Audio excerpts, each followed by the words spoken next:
Good morning, it's Monday the 4th of July and this is your daily outlook. Over the weekend, the euro rose against a basket of currencies as Greece's approval of the 5-year €78 billion austerity plan eased fears about Greece's future. On Saturday, EU finance ministers approved a €12 billion bailout fund for Greece's next quarterly instalment. The single currency is also supported by interest rate hike expectations as hawkish comments by ECB policymakers signalled that a rate hike will be decided at the interest rate meeting on Thursday. The Consumer Price Index also adds strength after it showed that inflation remains elevated, gaining 2.7% in June, which is well above the target figures. Today we saw the euro fall slightly though after rating agency Standard & Poor's said that a debt rollover plan for Greece puts the country at risk as it may cut the country's rating to a selective default. After these comments, the euro dipped to 145.10 from a 1-month high at 145.77. The US dollar weakened against high-yielding currencies such as the euro and the Aussie on an improved risk appetite in the market. On Friday, the Consumer Confidence Index and construction spending fell more than expected, while ISM manufacturing revealed a higher than expected figure. Against the safe haven Swiss franc, the greenback rose to a 2-week high at 0.8525 from 0.8407.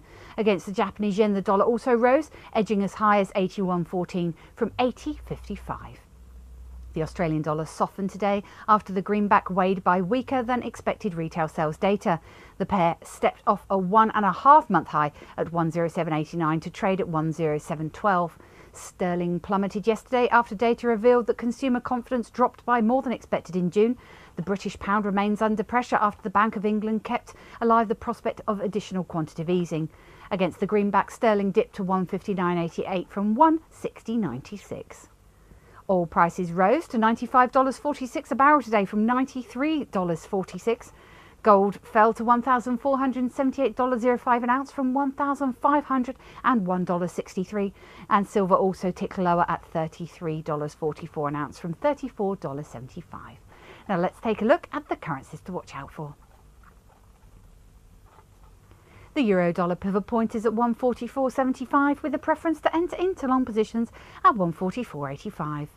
The dollar-yen pivot point is at 80.55 with a preference to enter into long positions at 80.60. The Aussie dollar pivot point is at 106.75 with a preference to enter into long positions at 106.75. The sterling dollar pivot point is at 160.25 with a preference to enter into long positions at 160.35. And the dollar CAD pivot point is at 0.9650 with a preference to enter into short positions at 0.9650. Now let's have a look at commodities.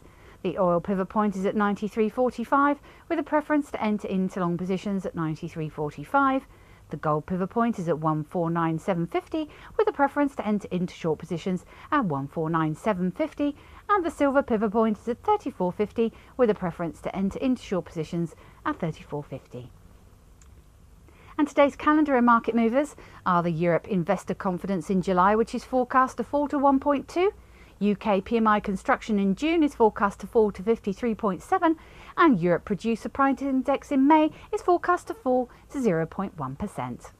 Now on to equity markets. US equities were positive on Friday with the SP 500 trading up 1.44% and the Dow was up 1.36%. European bourses were also positive with the FTSE up 0.74%, the DAX was up 0.59% and the CAC was up 0.63%. At the time of writing, the Nikkei was up 0.79% and the Hang Seng was up 1.78%. This has been your Daily Outlook. I'm Emma and Joe from the Easy Forex Dealing Room. Have a good day.